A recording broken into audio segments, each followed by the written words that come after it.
Good evening, friends. I'm Dr. Aajay Shah, bringing you this another weekend evening live. Today, I have a special guest. Let me give you update on our page. We have now 45,000 followers.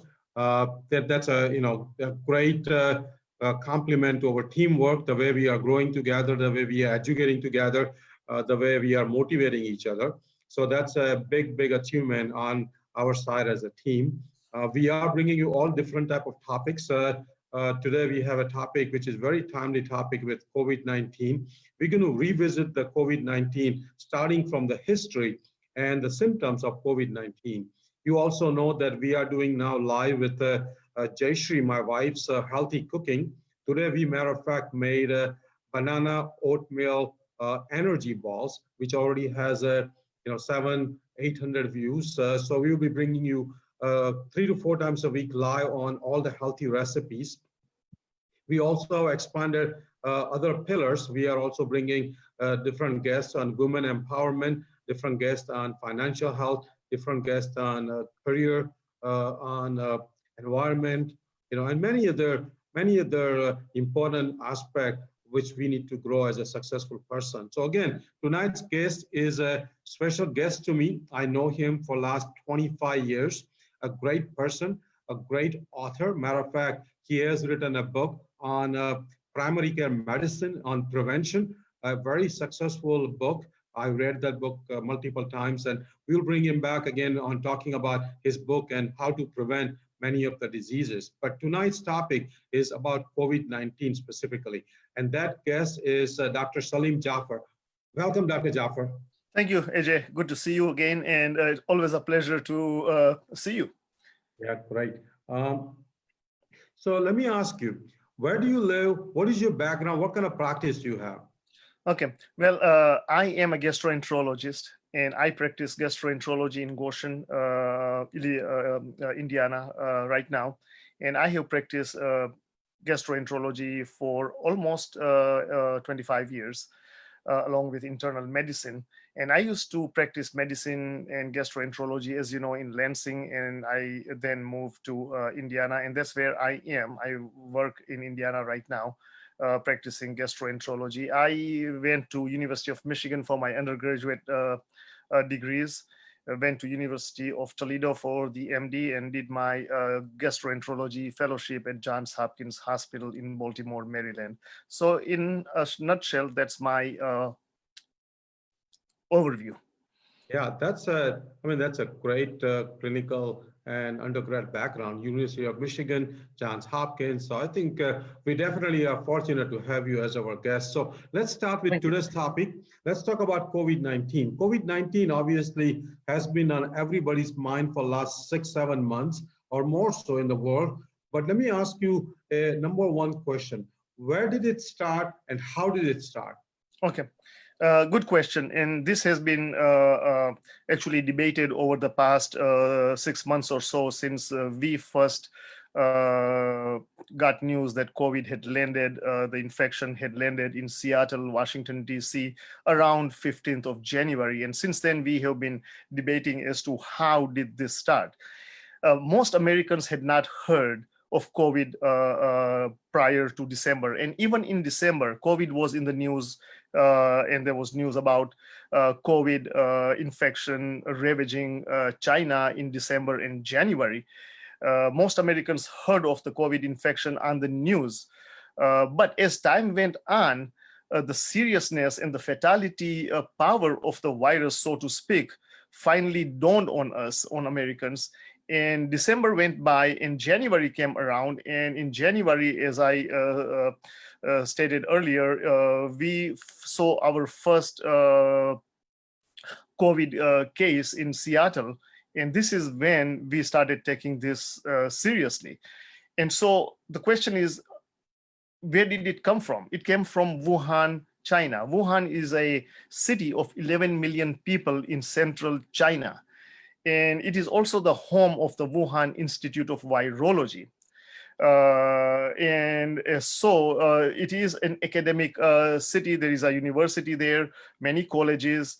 But what happened, what may have happened, and this is all theoretical, but the theory is that the infection started in the wet markets of Wuhan. And wet markets of Wuhan, like any other city in China or anywhere in developing nations, are wet markets that sell animal products, animal meat, live animal products, fish, seafoods. And Wuhan is known for its wet markets. Here in the markets, you can get all kinds of live animals that you take home to cook, including pangolins, turtles, snakes, cats, dogs. And the primary purchasers of these products are actually the affluent and the rich. The poor cannot afford these exotic foods. It's actually the rich and the affluent who buy it. The poor actually eat chicken and beef and other products, but they cannot afford this. And so if you have seen pictures, and many people have, of how Wuhan's wet markets are stacked, you have animals caged into small containers, one stacked, one on top of the other. And here you have secretions, fecal material, urine, sweat, mucus, dripping in the hot environmental conditions, one on top of the other. And this is the most unhygienic market or shops you will visit. And so what happens is that people come to these markets and buy animal products. So our current thinking is that the COVID virus, and I'm going to come back and define this, but the COVID virus was transmitted from one of these animals to humans. And the current theory is that it was pangolins. Now, pangolins are small mammals. They are about 18 inches in length, roughly on the average, and they are scaly. So the Chinese want this animal for two reasons: for Chinese medicine, from the scales, and the meat. And so meat is very expensive, pangolin meat, and so is turtle and other small animals. And so the rich and the affluent buy this. And one way or the other, the COVID virus was transmitted from pangolins to humans. So where did the pangolins get it from? And the theory is that they got it from the bats. So the bats transferred it to pangolins, and pangolins transferred it to humans. This is the sequence. Now, keep in mind that the genome, the RNA viral genome of the COVID virus that is found in bats is slightly different. It's only 96%. And you may say it's a lot, and it is a lot, but it has 96% synchrony. The DNA nucleotide sequence has 96% synchrony with the current coronavirus that is affecting humans. But nonetheless, there is that correlation. It is a coronavirus, and bats are the natural ecological habitat of the COVID virus itself. And this is the theory as to how it came about. And so we heard of news from China, people being admitted to the hospitals with pneumonia, with sepsis, infections on respirators, respiratory failures. And as time went on, January went by, and we finally got to understand that this is no longer an endemic or an epidemic that is localized to Wuhan. It by now had spread to Japan, back to Korea, both north and south, the eastern seaboard of Asia, to Italy, to Spain, to England, and eventually to Canada and the United States. And so this was the transmission, this was the route that COVID took. And like I said, our first case was on January 15th. A young person came directly on flight from Wuhan, landed in Seattle, Washington, and he was sick. He had respiratory symptoms, and he was admitted to the hospital. His blood tests were sent to the Center for Disease Control, and they concurred that indeed it was a COVID-19 infection. So basically, that is the transmission route. Now, you may ask me, so then what did Wuhan do? Well, Wuhan shut down. It shut down. We locked down, but they shut down. Big difference. Lockdown is different from shutdown. And this is the way I see things. The Chinese government shut down Wuhan.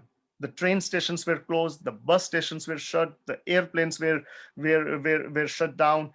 Even the citizens were not allowed on the streets. There was no gas stations, no cars were allowed on the street. There were no public transportation, whether it is by taxi or trains or personal vehicles, private cars, planes, nothing. Everything had stopped. There was no gas stations open. The only vehicles on the roads were military vehicles, police vehicles, and government vehicles. As a matter of fact, you may have seen videos on the news media about private citizens getting beat up if they ventured out on the street. They were shut down. We were not shut down. We were locked down. We could go out and still enjoy our First Amendment, but they were actually completely shut down, and everybody was confined to their homes.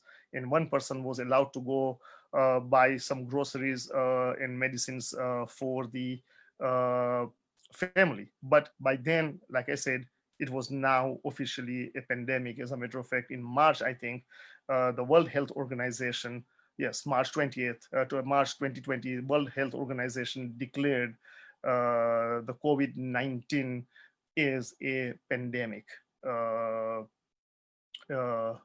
over the world. Basically, that was the story.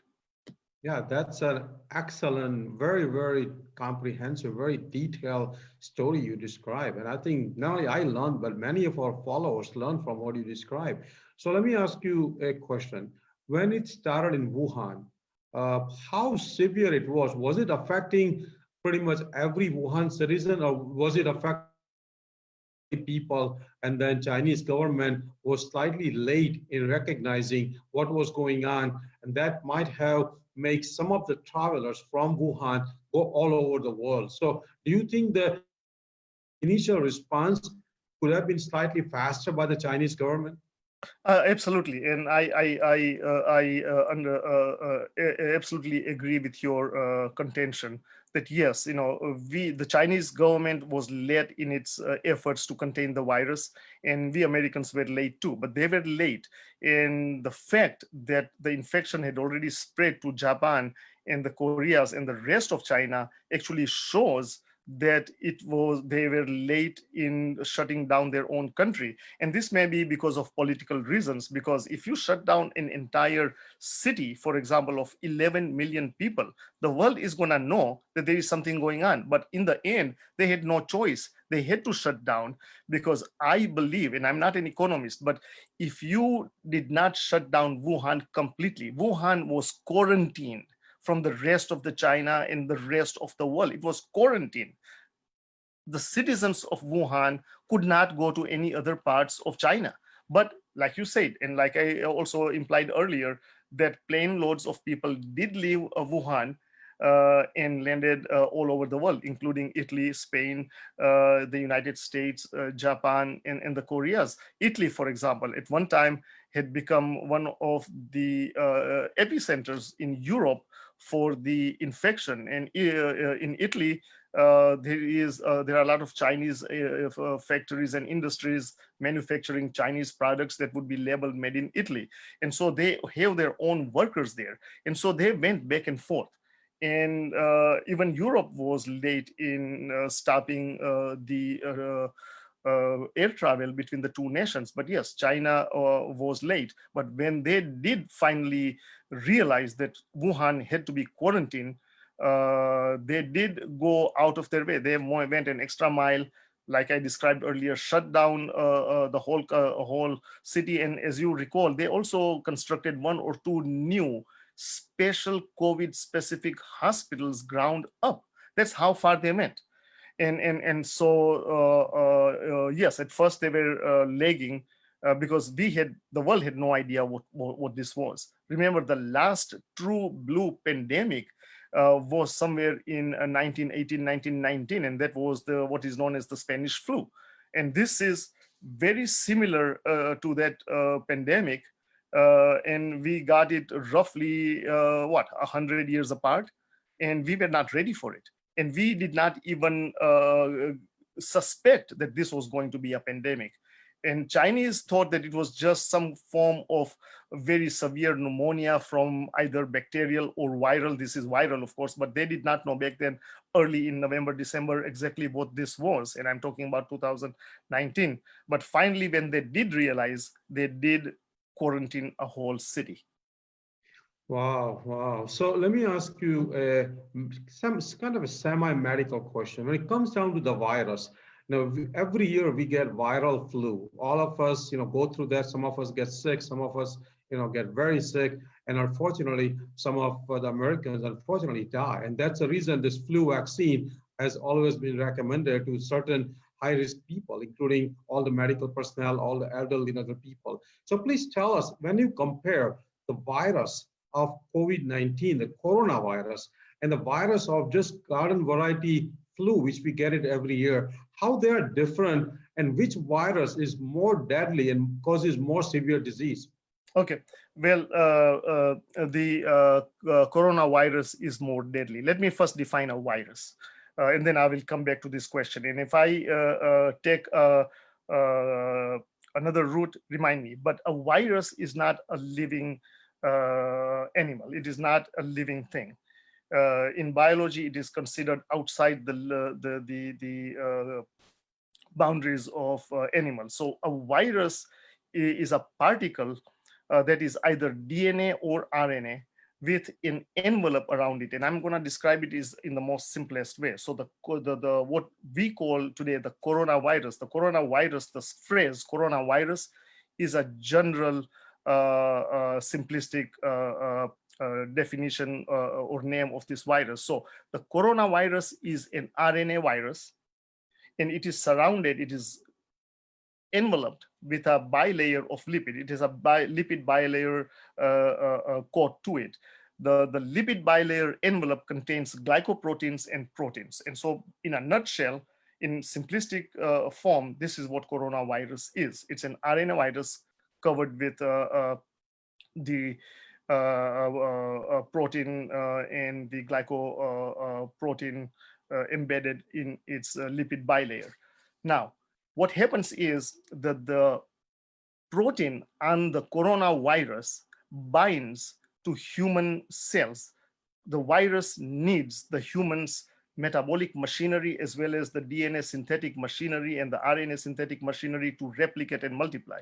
Without a host, it is not pathogenic. So what happens is that the virus, when you get infected, will, for example, go to your lungs and bind to the cells in your lungs.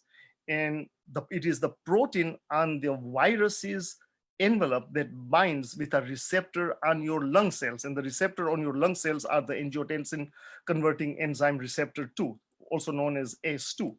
And it is the spike protein S on the coronavirus that actually binds the ACE2 receptors. And once it binds it, the whole virus is engulfed inside your lung cells, individual cells. It takes over the DNA synthetic and the RNA synthetic machinery, replicates, multiplies by the tens and hundreds of thousands, destroys your lung cell, and gets released to the body, and then it infects more tissues, more cells. So that's what it does. This is how it attacks your body. It's through those receptors. So to answer your question, how do you compare influenza virus and COVID? COVID is far more contagious and far more infectious than influenza. There is no comparison. And I cannot give you the exact numbers right now because they are month to month, but it is far more contagious. But we do believe, and there is literature about it, that the COVID is less infectious, for example, than measles, but far more contagious than the influenza virus itself. Now, the thing with influenza virus is, and this is going further to answer your question, we have a treatment for it. There is a drug that if you administer this drug within 72 hours, it will blunt the influenza virus's actions, and you will have a lesser illness. But with coronavirus, we don't have a drug. Number one. Number two is we have a vaccine for the influenza. You get a shot every year. We all do. There is no vaccine for the coronavirus. And this is actually what makes the coronavirus very, very frightening. The official name of the coronavirus that I and you use is SARS-CoV-2. So it's also known as SARS-CoV-2. SARS stands for severe acute respiratory syndrome. CO stands for COVID virus, and 2 is it's the second class of SARS that we have found so far. The first original SARS was also from China, as you recall, and this was roughly 10 or 15 years ago. But this is the official name of the virus. The COVID-19, okay, the COVID-19, COVID stands for coronavirus disease, COVID. 19 is it was discovered in 2019. That is a disease. So when you say I have COVID-19, you are talking about the disease. COVID-19 is a disease. As a matter of fact, like I said, it's called coronavirus disease. COVID virus is not used for the name of the virus. It's not the name of the virus. SARS-CoV-2 is the virus, locally named, publicly named, or called coronavirus.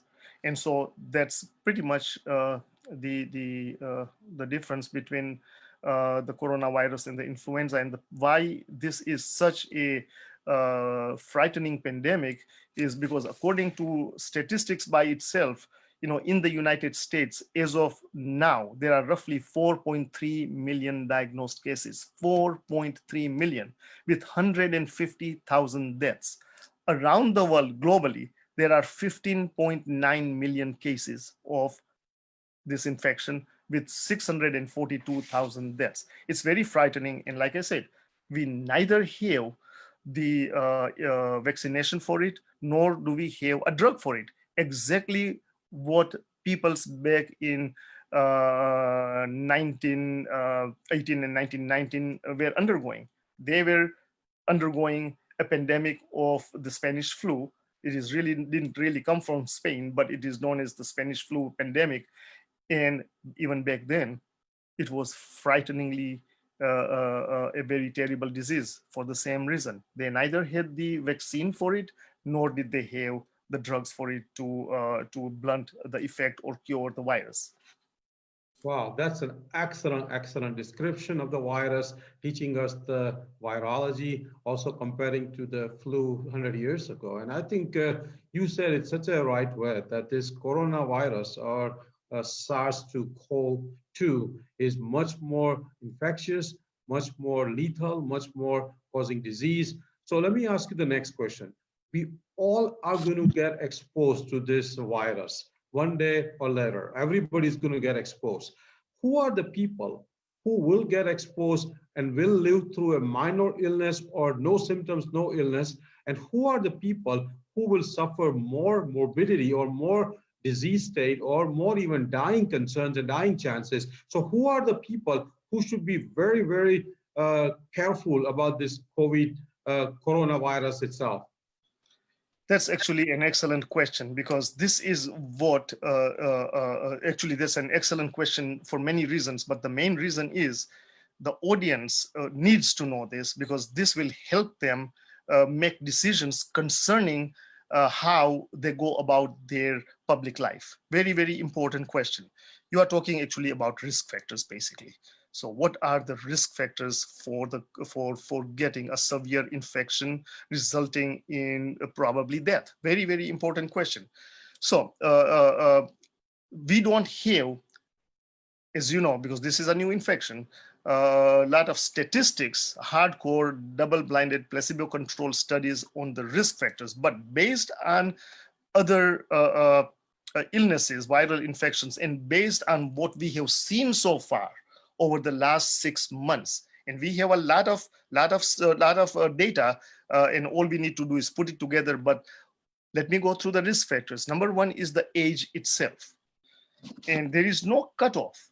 We always have a cutoff of 65 years is the age at which you start increasing your symptoms. But there is really no true blue cutoff, and I'll explain to you when we go down the list. But age is number one. As you grow older, your immune system gets weaker. You have more comorbid conditions, heart disease. You are a cardiologist. You would know this, congestive heart failure, a myocardial infarct, complications of heart disease, COPD, emphysema, asthma.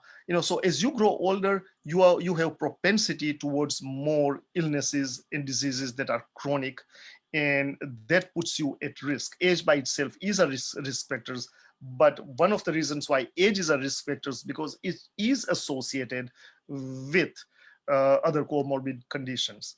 Number two is medical conditions itself.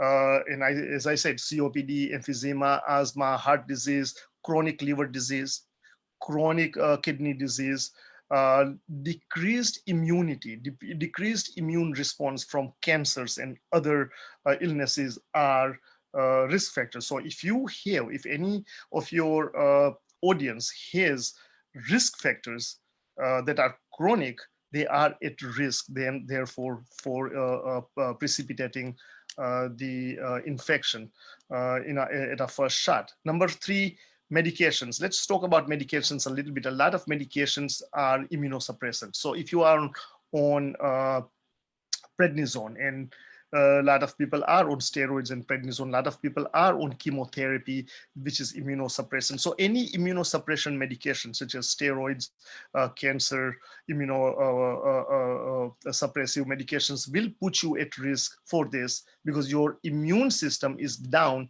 And now on top of that, you have a virus that's attacking you. So that is an important risk factors.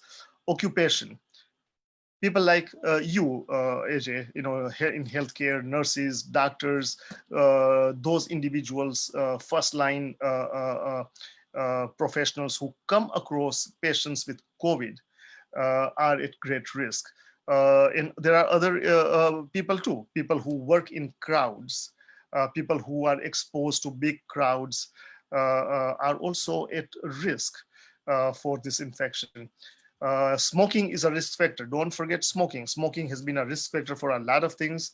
And like I said, there is no double-blinded placebo-controlled study me proving to you that smoking would be a risk factor, but it has been a risk factor for almost many illnesses and diseases. And most certainly, this is no exception. Pregnancy is a risk factor, and race. Now, I'm going to use race with a pinch of salt simply because right now, Latinos and African Americans are at increased risk of COVID-19 in the sense that there is more mortality amongst these two minority groups.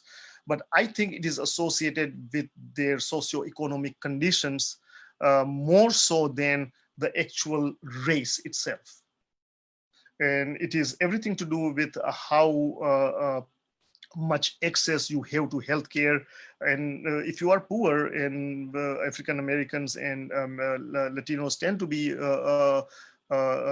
economically disadvantaged, not only in terms of economics, money, but also in terms of jobs and therefore healthcare insurances.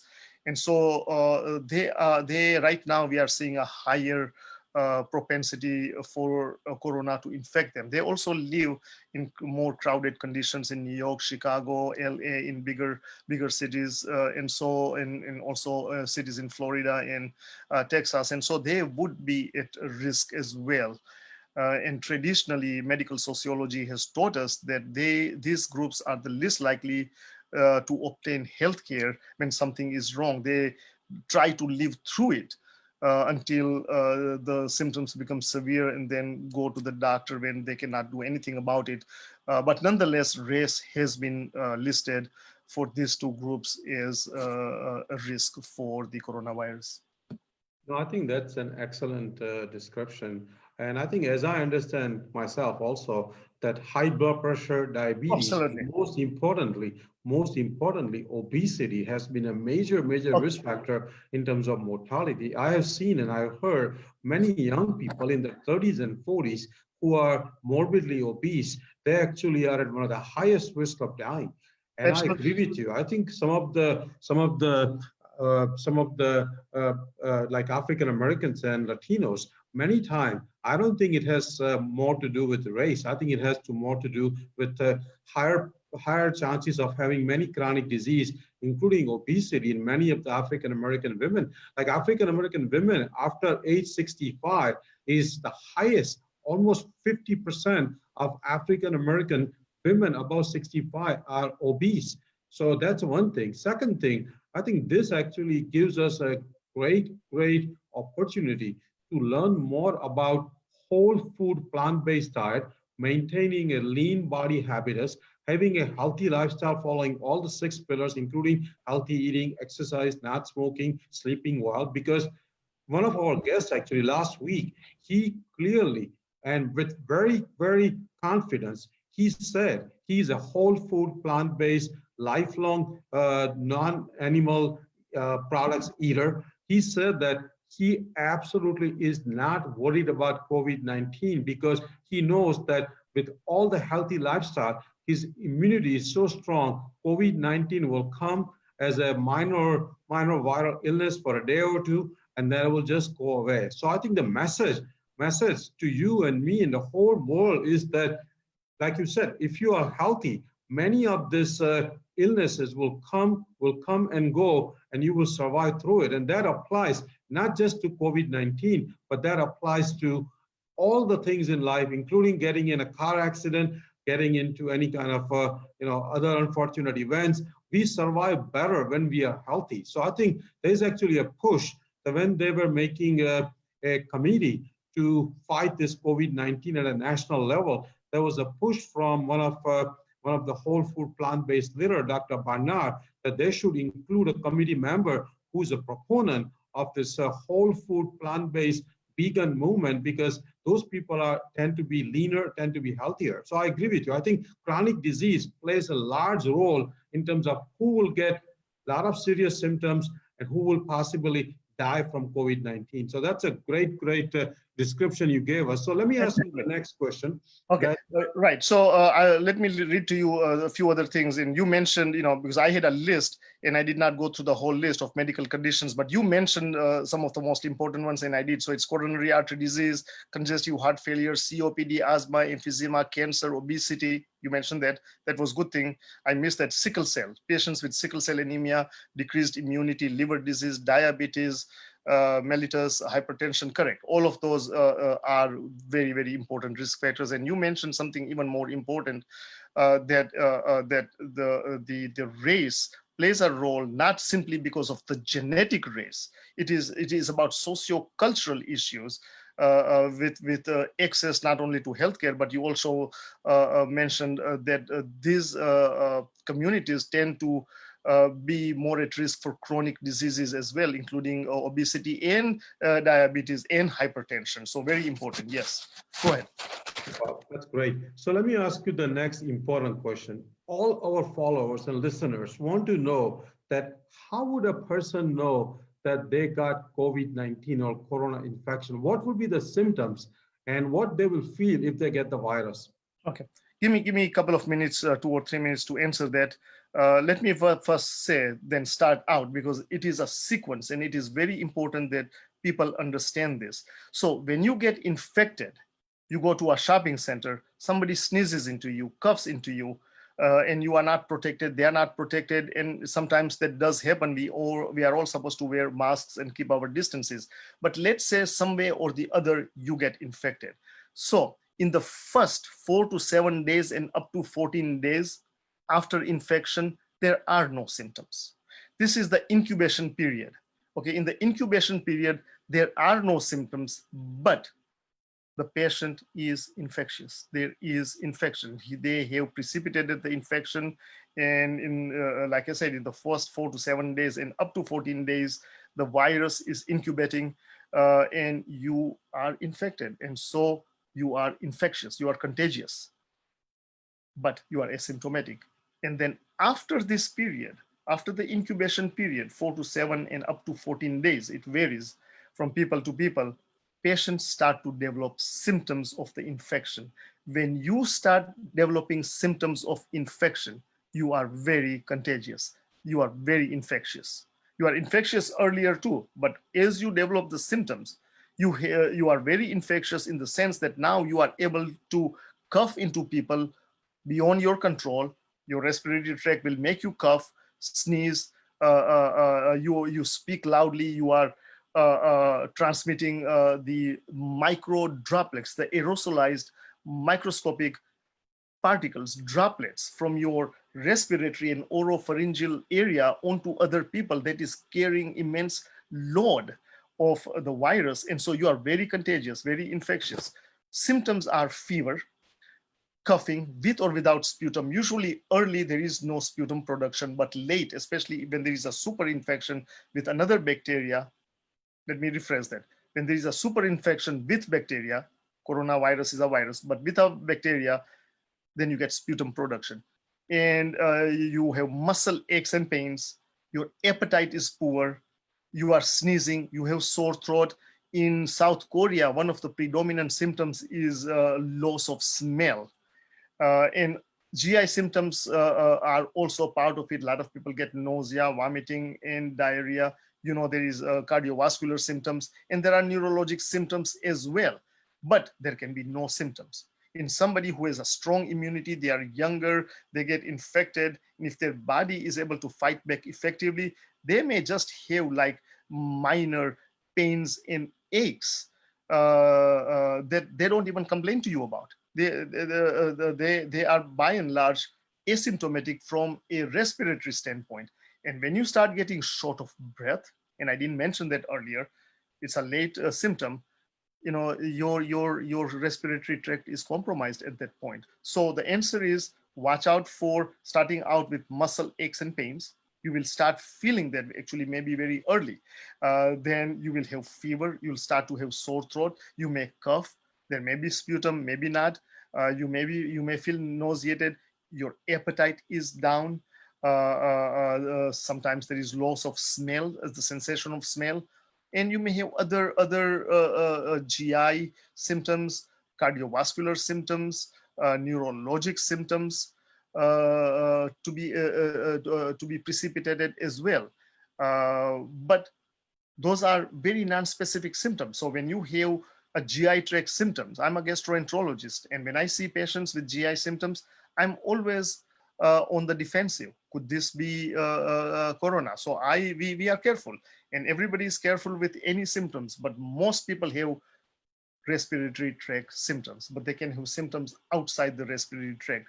And they say that up to 40-45% of the patients who are infected with the virus have no symptoms, and they are usually younger people. No, I think this kind of really starts our three-part series. We're going to be talking to Dr. Jaffer over next 3 to 4 weekends. He's gracious enough to come and spend his valuable time over next 3 to 4 weekends. We are covering today the history and the symptoms. Our next segment will cover how you diagnose COVID-19 or corona infection, like what tests you go through, and when do you seek for any medical care, including seeing your doctor, including going to emergency room. So our next segment will cover how to diagnose COVID-19 and what you should be doing if you suspect that you have acquired the infection. So please stay tuned. Hopefully you'll be back in a week or two when Dr. Jaffer is back. One more important thing, Dr. Jaffer is definitely going to be writing and publishing a book on COVID-19. So we are all eagerly waiting for it. Like I said, he already has written one very successful book. So this will be another addition to our understanding of COVID-19 from Dr. Jaffer. So again, Dr. Jaffer, thank you very much. We hope to see you back next weekend. Otherwise, the following weekend when you come back from your call. I wish you the best, and thanks for teaching our followers and our friends. Thank you. Ajay, it was a pleasure being on your show. Thank you very much. Yep. So again, this is the last update on our page. Again, we are 45,000 followers. I sincerely request all of you to please invite 25 friends today to follow our movement, follow our page. More we do it together, more learning we will have. We all are equal team members of this healthy lifestyle movement. So invite 25 friends today. try to invite 25 friends whenever you have a free moment. It's very easy. Just go to your like pages, and then there's a three dot button you press on your phone, and it takes you to invite friends. Just select 25 friends. We will be helping you to learn how to invite your friends, but definitely let's make this movement bigger. Let's invite your friends. So again, thanks, Dr. Jaffer. We'll be meeting you soon again. Thank you.